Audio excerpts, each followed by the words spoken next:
Hi, I'm Callie. I'm Lauren. And welcome to the Book Common Room podcast.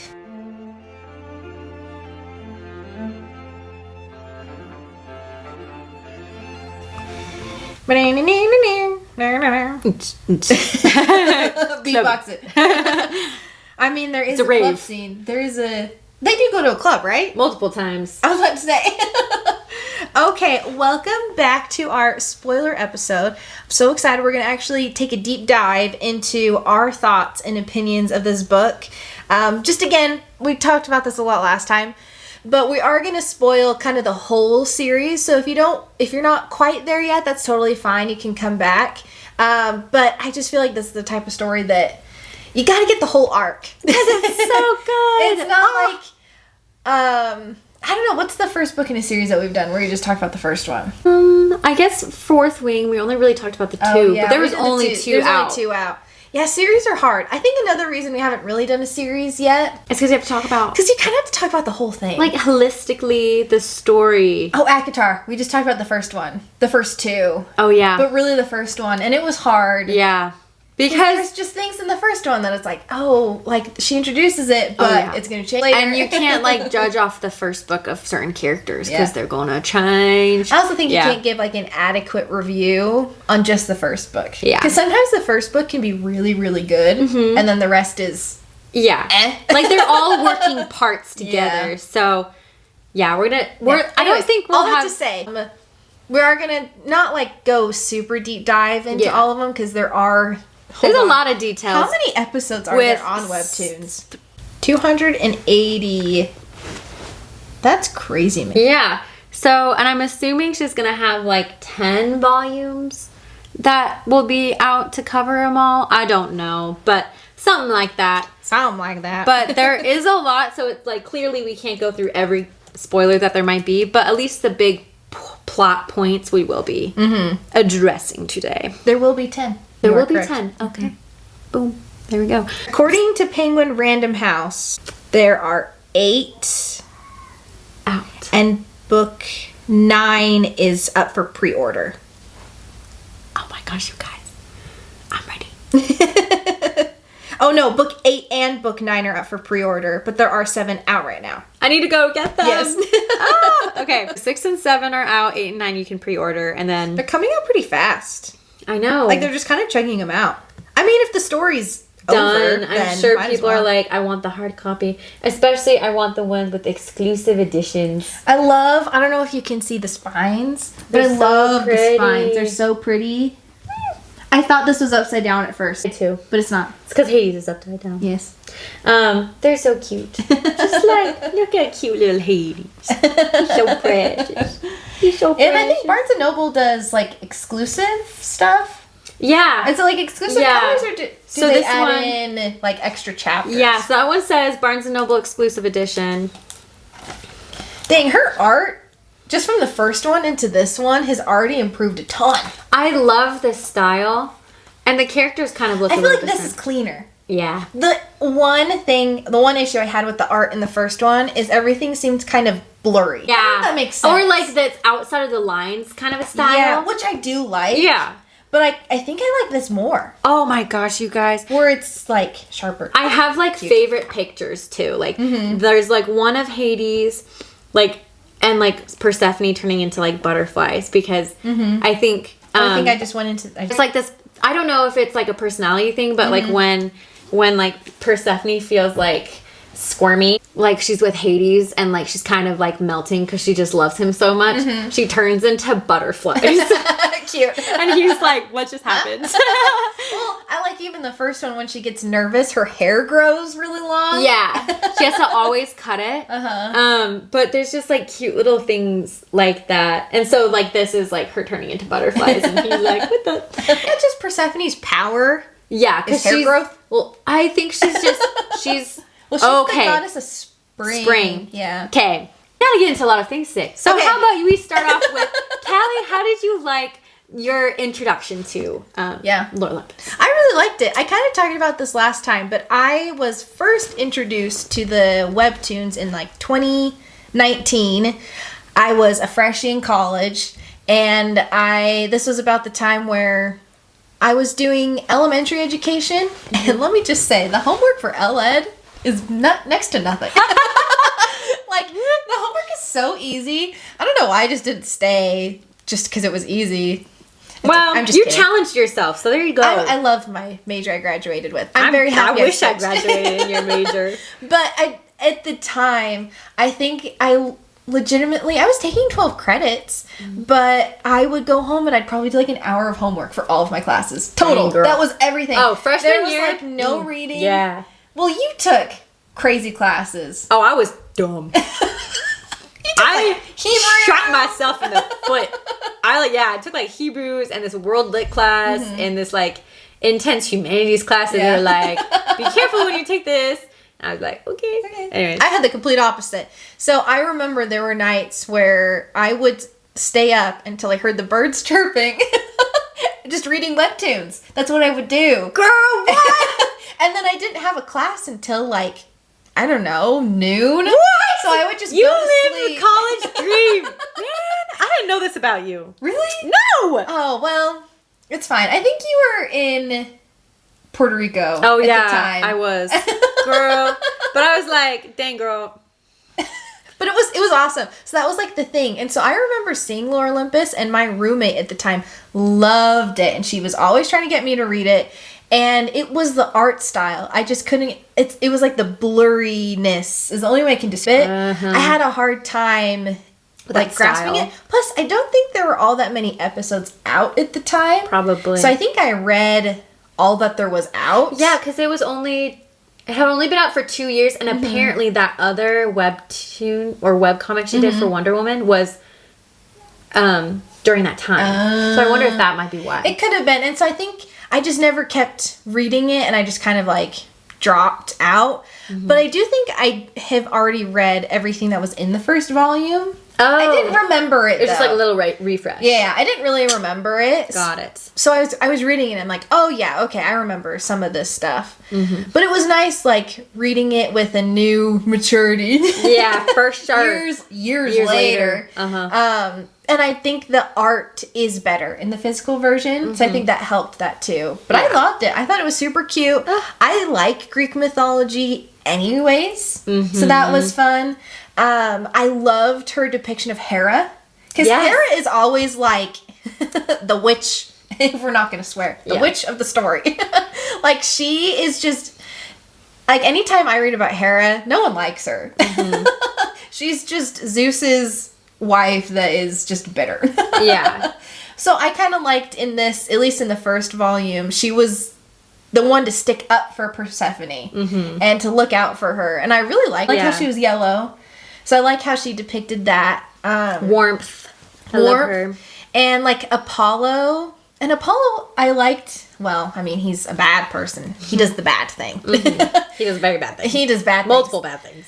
But like, I liked that depiction of him because it makes sense. Like, it makes sense for him as this cocky god that thinks he's all that in a bag of chips, to think that it's okay to convince somebody to have a sexual relation with them, even if they say no. Why would someone say no to him? Or because he's Apollo. Yeah, he's Apollo. Like, they don't know what they mean by that. Like, they don't actually mean no. No. Like, I'm going to show them that they actually do want this. Yes. Like, that, it makes sense to me. Like, in his character, that he, like, that's okay to do. Even if she didn't say no either, like, she clearly wasn't sure. And, like, she did say no, though. Yeah. At the very beginning, when he kissed her, she was like, nah, I don't want this. Yeah. And then he talked her into it. Yeah.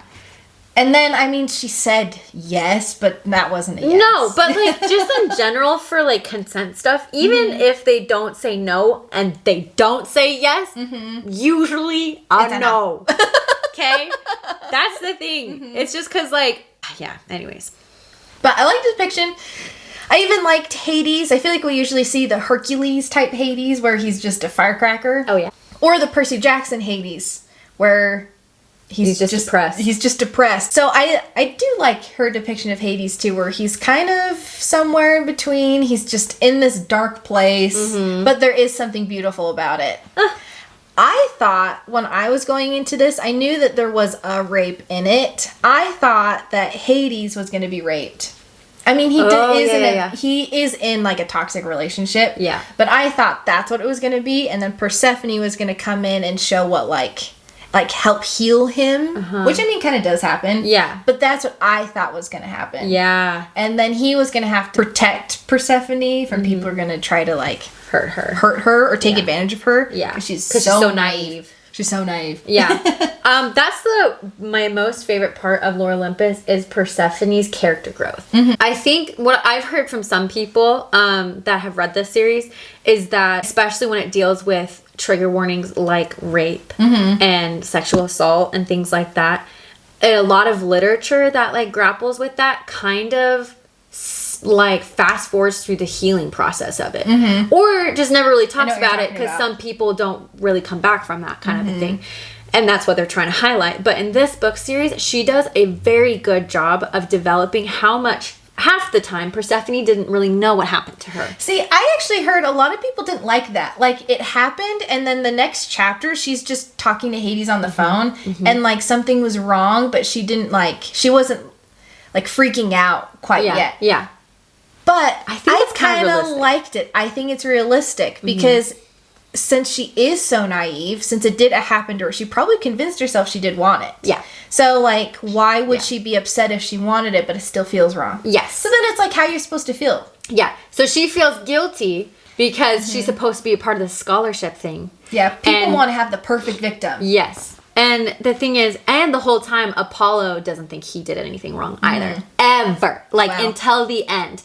And the thing is, you get into the second volume is when Hera finds out.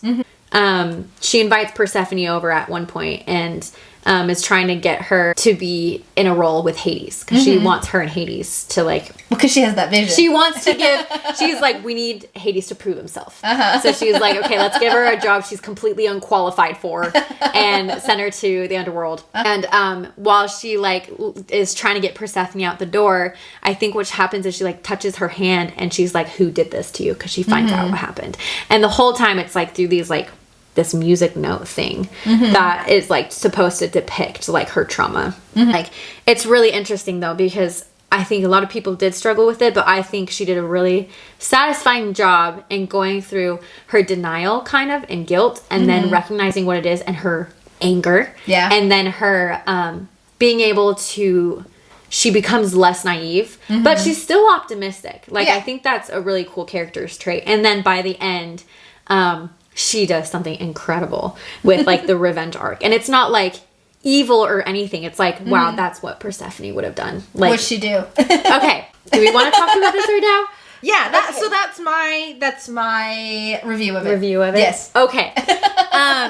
This is huge, massive spoiler because I think for people that I love that are going to read this, like I feel like it's so satisfying, the build, and like I don't know, the surprise was like, I don't know, it was worth the wait. Yeah. But basically what happens is a lot happens in the series, but to skip all the major plot points that go through this, the revenge arc with Apollo and like I guess with Persephone specifically, and Apollo's the freaking worst. But by the end of this, she's married to Hades. And Apollo is about to have Eros shoot her with a love arrow. Falls in love with him.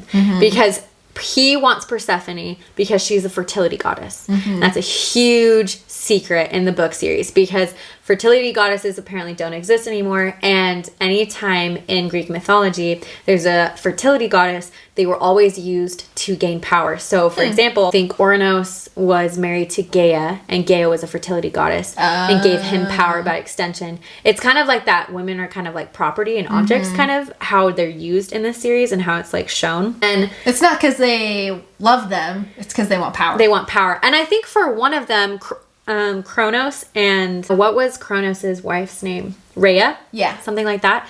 Kronos ate her, I think, is how he consumed her and became powerful because she's a fertility goddess. So it's... He did that, well, he tried to do that with all of his kids. Yeah, well, he did, yeah. True, so true. So he's just trying to gain power, and by, like, extension of Rhea being a fertility goddess, he gets power.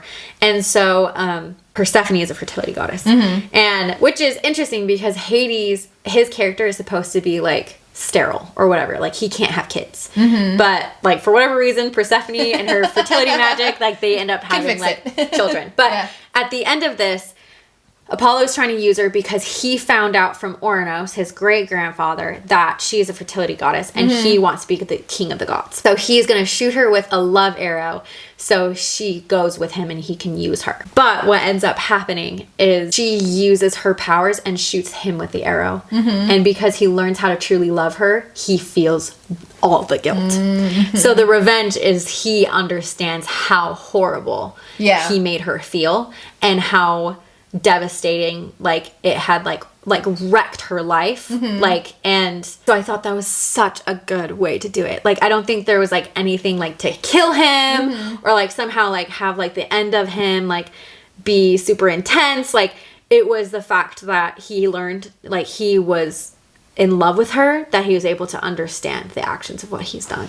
That's so interesting. I would have never have thought to do something like that. Neither would I have. Well, because if we're not talking about real life. This is a story. But if we are talking about real life, that's something that could never happen. So that would be interesting. I wonder, someone who has gone through similar situations as Persephone, I wonder how that would feel. Like, if that would be healing or not. Yeah. I don't know. But that was like her revenge was like, now you know, like, what that meant and like what you did. And so it was kind of like him being forced to feel it, and it shows like the agony Apollo is feeling for what he had done for several years, like what he had done to her, and for the several years of like, I don't know, like nagging her, texting her, gaslighting her, things like that. And so I loved that aspect of Lore Olympus. So yeah, I think that was a major thing that I enjoyed, was Persephone's character growth of becoming like an assertive person, like less naive about the world, but still optimistic in the gods and like humanity. So I loved that. I wasn't prepared when I first read this to see how, like, I wasn't prepared of how deep it was going to go. Because I was like originally introduced by to this book series as a gift from my brother-in-law. And I was like, oh, this is so pretty. And I love Greek mythology. And then I was reading this and I was like, whoa, this is deep. This is kind of intense, actually. So that wasn't something I was initially prepared for, like, to talk about, like, consent or lack thereof or rape or, like, trauma. But I did think it was very interesting that she chose to use the gods as a way to explore, like, trauma like this. And I was like, you know, that's probably great because it is so messy. Many, like, broken characters or broken families or broken marriages, or also like miracles in like Greek mythology. And I really like how she interweaved that in a different way in Lore Olympus. And I felt like it was very clever, and I felt like it fit. And that's why I liked it a lot. Yeah. Well, mythology is a very easy story to take to introduce stuff like that, because it happened. Yeah. Stories like this have been around since humans, I guess. Always. We've always been wanting to tell like stories, and like I feel like earliest depictions of humanity are like artwork, and they're usually telling a story. I don't know. It's interesting. Which one is the one where the guy stole the wife and it started that whole war? Oh, Troy or whatever.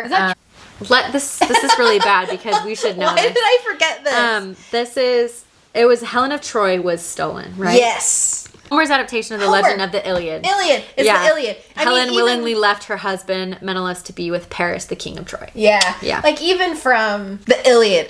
Yeah. Like, there's so many stories out there where, I feel like there's always been a power imbalance. Yeah. And between like men and women, and it's always been explored, and it's so interesting that we've never really been able to just like figure it out. Yeah.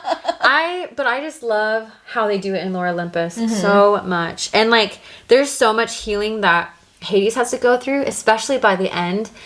And this is like another major spoiler. He never feels like he's worth anything, and like at the end, he's kind of like, he gets consumed by Kronos at one point. Kronos consumes him, like he uses his body as like a puppet kind of. And Persephone has to like, they end up doing like Inception kind of stuff where they deep dive into memories. And basically like Hades is still a child in a lot of ways, being consumed by Kronos and like thinking he's nothing.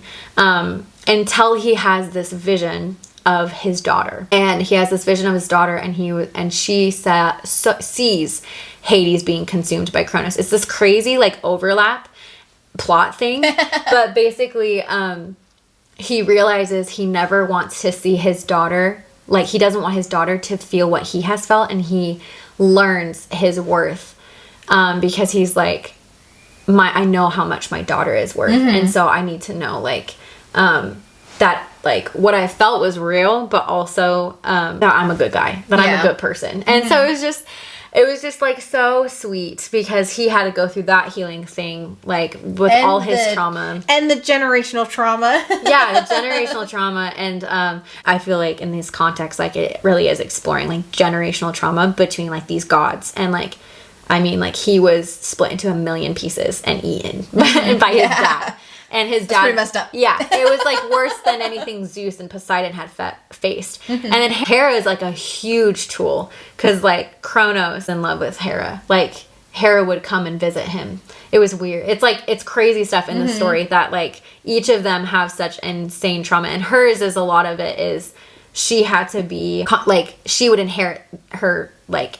ancestors' wars kind of a thing, and she had to be the one to be the sacrifice, and she chose to be like a sacrifice in Lore Olympus to try to beat Kronos, because Kronos is like the main antagonist arc, and Hera is the one that ends up defeating Kronos, and it's really which is interesting because it's usually a demigod or Zeus. See, and like a Percy Jackson or a Hercules. Yeah, and I think Persephone like helped with it, but it was just she does really cool things with each of the characters, and I think the growth of and the development of the characters is so worth reading all of it for. Well, and like I think I read the first one in maybe 2 hours. So if there's going to be 10 in total, that's the same amount of time that would take me to read like a normal book. Like this book. Yeah. Like I think the audiobook for this is 10 hours. Yeah. There you go. So like all these together, because so you have like the pictures and limited like dialogue, but I do feel like it's so deep, because I kind of want to go through like some of the plot points, like for those who have already read it, like they don't need a lot of that, so we probably will just go through some of the important points that I think were cool in her retelling of Greek mythology. And then I was also going to share like some of people's favorite quotes. Yeah, go for it. Because I don't know, like people have really cool things, I don't know, to say about like their favorite episodes and things like that. The cover does make me laugh because Persephone doesn't really look like that. Let me see. Have you ever thought about that before? I think about that every time I look at it. Oh, I know. And she also kind of changes how their faces look the further the book goes, because like Hades' face, his chin changes in like the later ones, which I kind of like. Yeah. But I also love that Persephone is just short and curvy. She's just so cute. So let me go through. Some people didn't like that. They thought they were just sexualizing her by making her that way. Just because she had big boobs. And I was like, I thought that it was just the author portraying a woman. I'm like literally, like, look at Persephone and then look at, like, Minth, and then, like, and they sexualize Minth for sure, but it's just because she's a woman, like, and, it's interesting because, like, they all have, like, different body shapes. Yeah. That's the whole thing. They're all different colors, they're all different body shapes, some are more masculine, some are more feminine. Well, and I mean, you look at the old marble statues, they don't have clothes on. No. And the thing is, that's the other thing, too, is, like, it's just bodies. it wasn't sexualized then for some of the marble statues. It was just like, this is like, what a that's woman, just what this is bodies a man. are. Yeah. So that's funny that people make that critique. I think Persephone is so cute. And I also think like so many people look like Persephone. Like people have that body shape. So if you have that body shape, that's a dumb critique. Like if you're a woman and you're like, that's what my body looks like, what do you mean? I'm like, no, it's true. Okay. Anyways, I'm like trying to think like what are like important plot points to talk about. But I do think like Hera being a major hero. So Hera doesn't like stay with Zeus. Good for her. Yeah, she ends up going with this assistant lady. Hey, there you go. Her. And the assistant lady is great. I love her. Oh, before you go on, the other thing that I thought was just hilarious, Poseidon looks like a fish. Oh, yeah. Oh my gosh. And I just have I to love like that. I just have to like show you. Okay, so a major point of all of this is that Zeus really is wanting to hold on to his power and his influence over Hades. Hades gets to a point where he becomes more independent because of Persephone, and that bothers Zeus. It gets to a point where there's like this major trial going on because I think there was like an act of there's a term for it, because Persephone was like gifted when she was born, all these like gifts. And I think fertility was one of them, beauty and all these things she was gifted. And then one of the other things she was gifted was rage or something like that. And there is a case like when because in the book she's called Core or Persephone. Yes. Before Persephone was Persephone, she was Core. I think means heart or something like that. Persephone means like destruction or something like that. Maybe I should fact check this. Like, what does... I was pronouncing it wrong. I was pronouncing it Kore. Oh, Kore? Oh, I think that is how it is. I think some people say Cora or Kore. But I've been saying it like Core. Means maiden. Maiden. Let me just double check. Persephone? Bringer of destruction. So apparently in this depiction, what had happened was humans had this rule where like and like the gods kind of lived together, and they had this rule where they couldn't go into these gardens and clip flowers. Humans disobeyed, and they went into the garden, and by doing so they were killing flower nymphs. And like by taking all the flowers, they were killing the like nymphs. And they were all her friends. So she went into a rage and basically slaughtered everybody. Dang. So she like her fertility goddess gift basically makes her like huge. She gets like giant, and she like killed everybody. Dang. And it was like her act of rage. And I think there was more to that, but basically the humans weren't being innocent in the flower garden. It was like they went and without permission and started stealing from her. And apparently that was like unrecorded. And so Zeus is just trying to get dirt on her from Apollo, so Apollo can separate her from Hades. So eventually this leads to Hades and Persephone are apart for 10 years. And Zeus has to come down and has to deem spring as perfect every year. And every year he has an excuse like, oh, the grass isn't tall enough, or like things like this. And every year she has to like... Jerk. Yeah, so it's like her punishment is to do it. And I think she does it...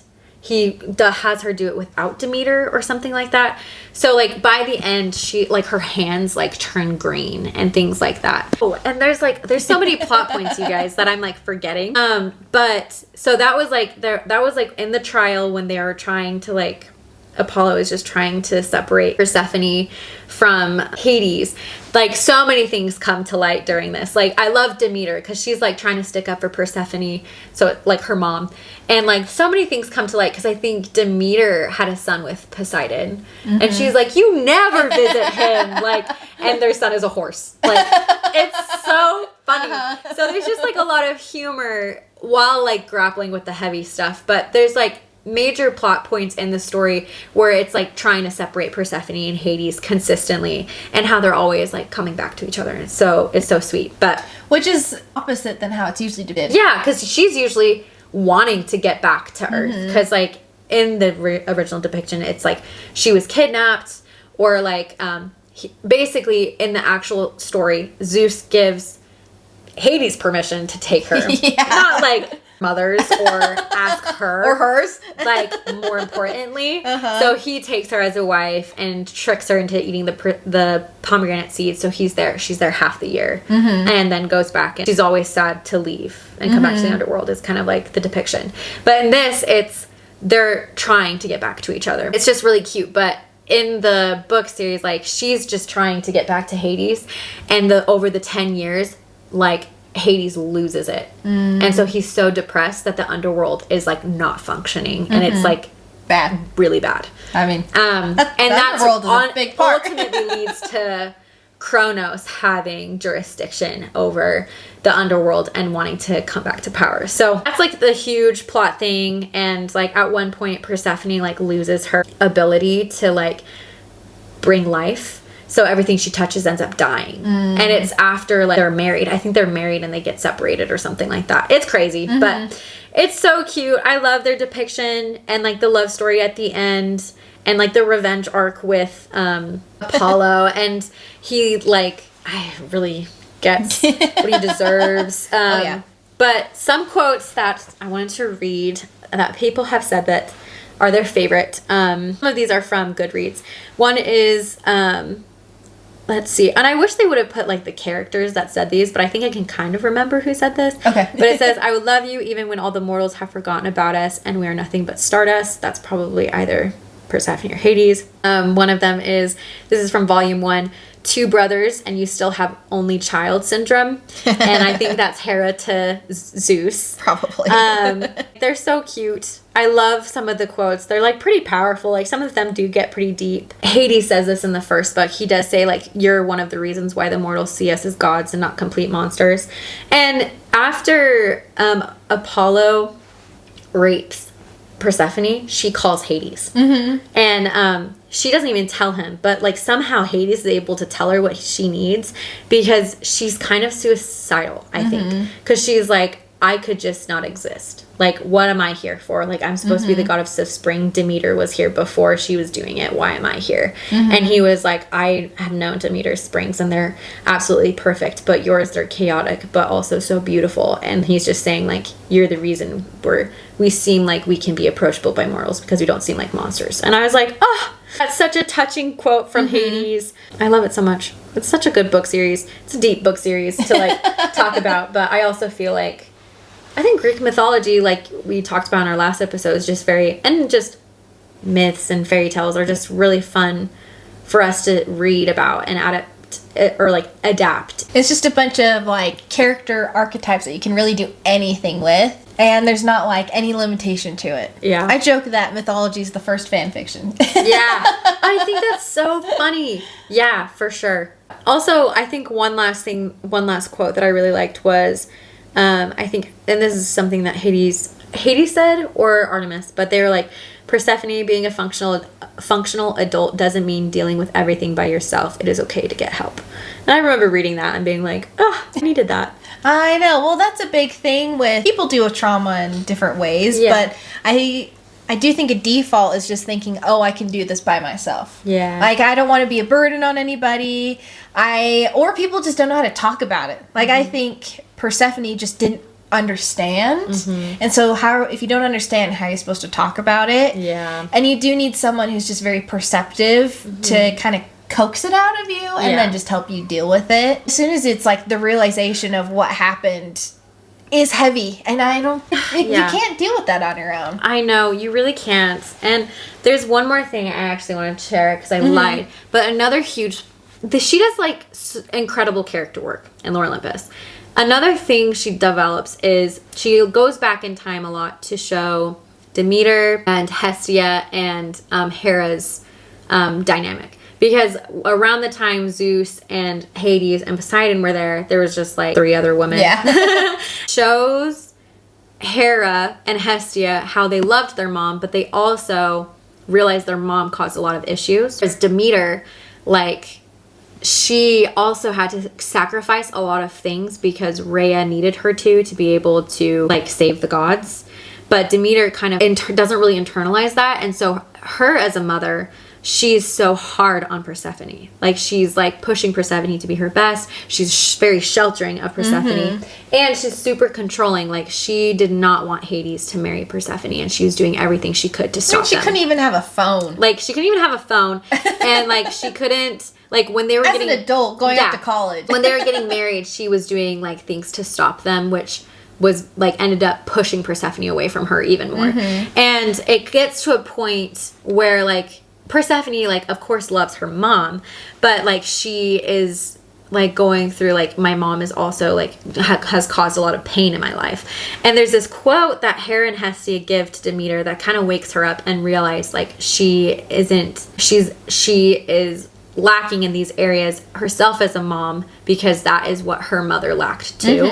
Basically, there's like this quote from Hera to Demeter when they're all like meeting up after everything has gone down with like Hades and Persephone, they go, do you ever, and this is about their mom, Rhea, do you ever wonder what mother would think of all of this? She always tried to shield us from father's cruelty, but we still carry the scars of that time, don't we, Demeter? And Demeter kind of realizes that like Rhea, like Demeter loved to swim. She loved to do all these things. She never got to do those things, which is why she forced Persephone to do them. And she wanted Persephone to like achieve in all the things she couldn't do that her mom wouldn't let her. Yeah. But then at the same time, she was like shielding her from things, and it ended up not protecting her. And in the end, it hurt her. And so Demeter is kind of like realizing herself, like as a mom, that she had to let Persephone go. And that trying to like shelter her and like kind of chain her was suffocating. So that was like major character growth too. So I think there's just a lot of like good character work with some of our like the most well-known characters from Greek mythology, and she does a really good job while weaving in really good humor. Like so funny. Right. I also like, I mean, Hades and Persephone, that story has been retold a million times. Oh yeah.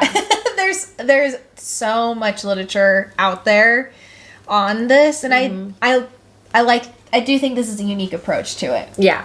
She comes at it with not just necessarily their love story, but more than that. Yeah. Like who they were as children and their family trauma and the things they have to learn through them being together. I think one of the beautiful things about this book series, or not book series, this webcomic graphic novel, is that there's like these two people that like get to know each other, but they're both like not really whole themselves. So they're kind of like figuring it out. They help each other, but also they do a lot of it on their own. And through the help of others. But they kind of piece themselves together, and I just love the people they become and how they become that as like a couple too. And it's just so cute. And so you get to that in the book and you're just like, this is so precious. And yeah, it's just beautiful. But also it's a wild ride throughout the whole thing. So anyways. It's a wild ride, but the payoff is good.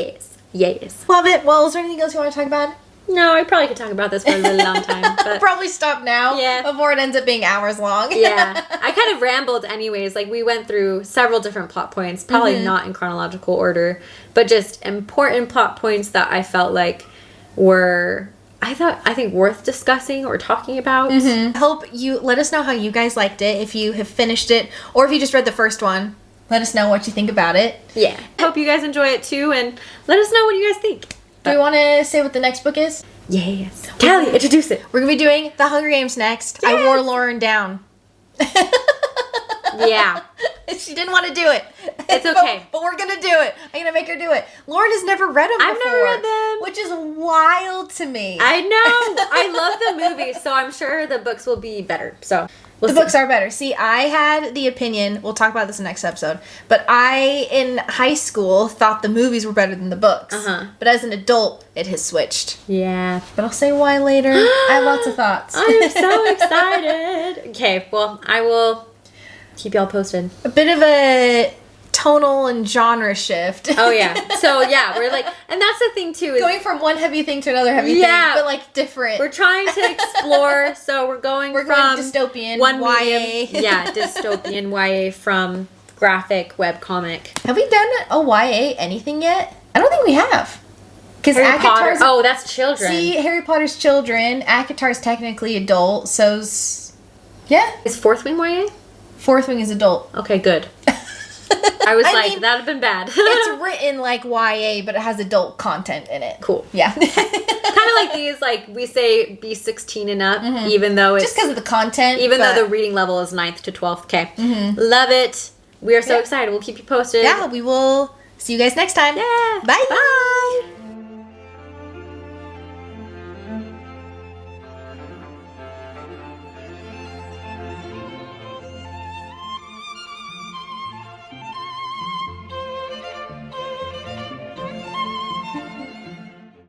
Oh, my shoulder? My knee. I don't know what it is, but it's the same muscle. Last time I was here. Oh, I heard that. That was my hip and my knee.